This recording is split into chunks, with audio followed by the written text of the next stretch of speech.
Perkenalkan, kami dari kelompok 8 akan memberikan sedikit penjelasan tentang kekuasaan, kewenangan, tanggung jawab, dan delegasi. A. Pengertian kekuasaan. Kekuasaan atau power adalah suatu kemampuan untuk memengaruhi orang atau merubah orang atau situasi. Jika perubahan itu menyebabkan jadi baik, maka kekuasaan memberikan konotasi yang positif. Dan sebaliknya, adanya kekuasaan karena konsekuensi logis yang muncul pada setiap organisasi yang di dalamnya terdapat pemimpin dan bawahan.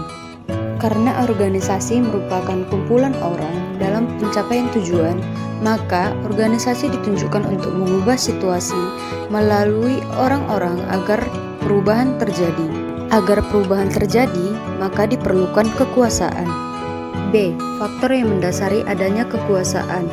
French dan Raven yang dikutip oleh Stoner, Freeman, dan Gilbert dalam E.T. Sule menyatakan ada 5 faktor yang mendasari lahirnya kekuasaan. 1. Reward power, yaitu kekuasaan untuk memberikan penghargaan.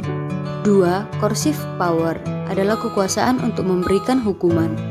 3. Legitimate power, adalah kekuasaan yang sah yang muncul akibat dari suatu legitimasi tertentu. 4. Expert power, adalah kekuasaan yang berdasarkan keahlian atau kepakaran, misalnya dokter, insinyur, dan lain-lain. 5. Referent power, adalah kekuasaan yang muncul karena adanya karakteristik yang diharapkan oleh seseorang atau sekelompok orang terhadap seseorang yang memiliki pengaruh atas seorang atau sekelompok orang tersebut. C. Pengertian kewenangan.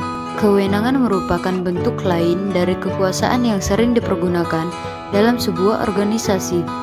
2 pandangan mengenai kewenangan formal. 1. Pandangan klasik.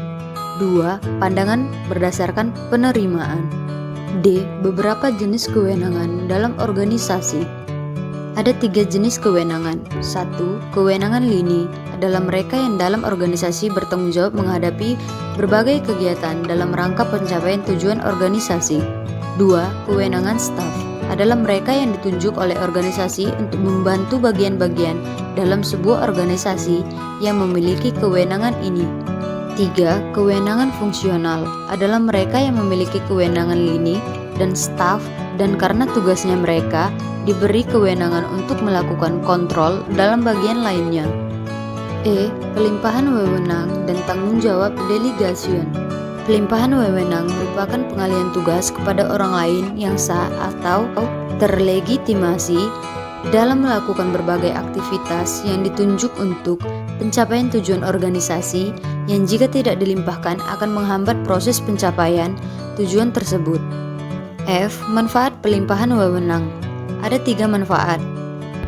1. Pelimpahan wewenang memungkinkan sebagian atau bawahan mempelajari suatu yang baru dan memperoleh kesempatan untuk bertanggung jawab melakukan sesuatu yang baru tersebut. 2. Pelimpahan wewenang mendorong tercapainya keputusan atau memberikan hasil pekerjaan yang lebih baik dalam berbagai hal.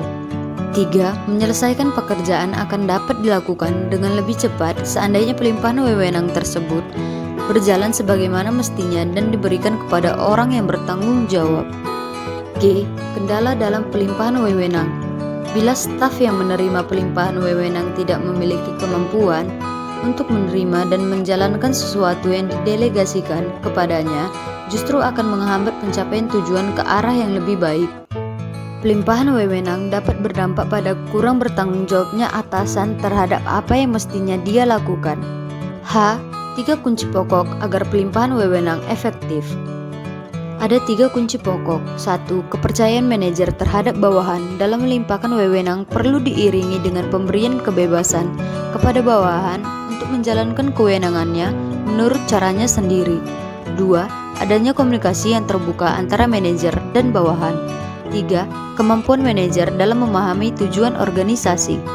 1. Prinsip klasik agar pelimpahan wewenang efektif.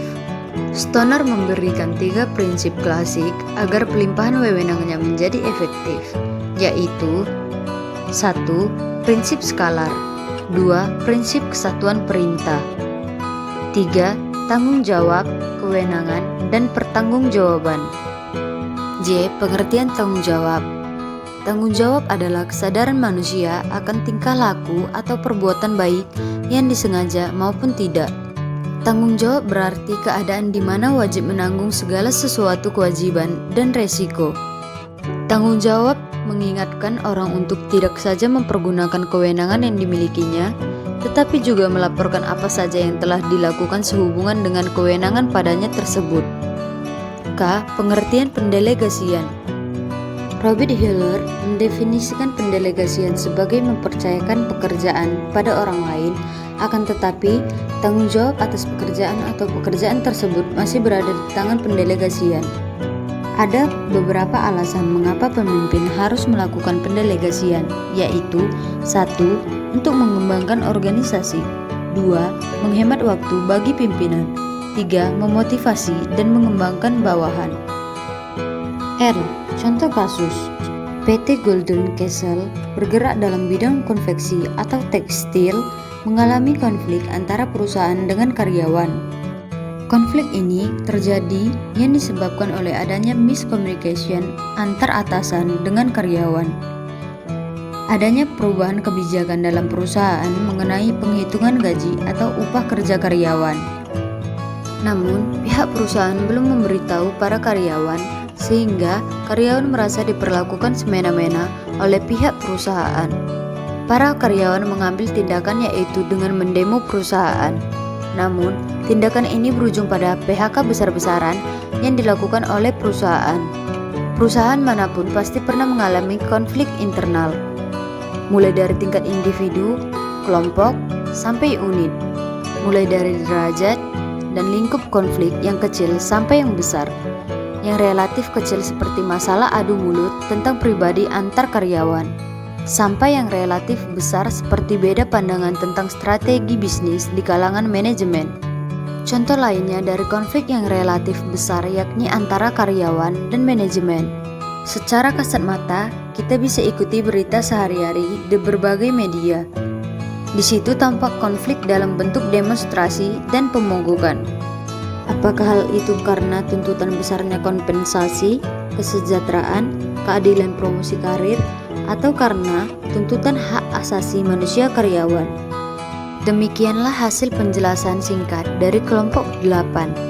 Jika ada kesalahan kata atau kalimat yang tidak kami sengaja, kami minta maaf dan kami mengucapkan terima kasih karena telah menonton video penjelasan dari kelompok kami. Sekian dari kami, sekali lagi kami ucapkan terima kasih.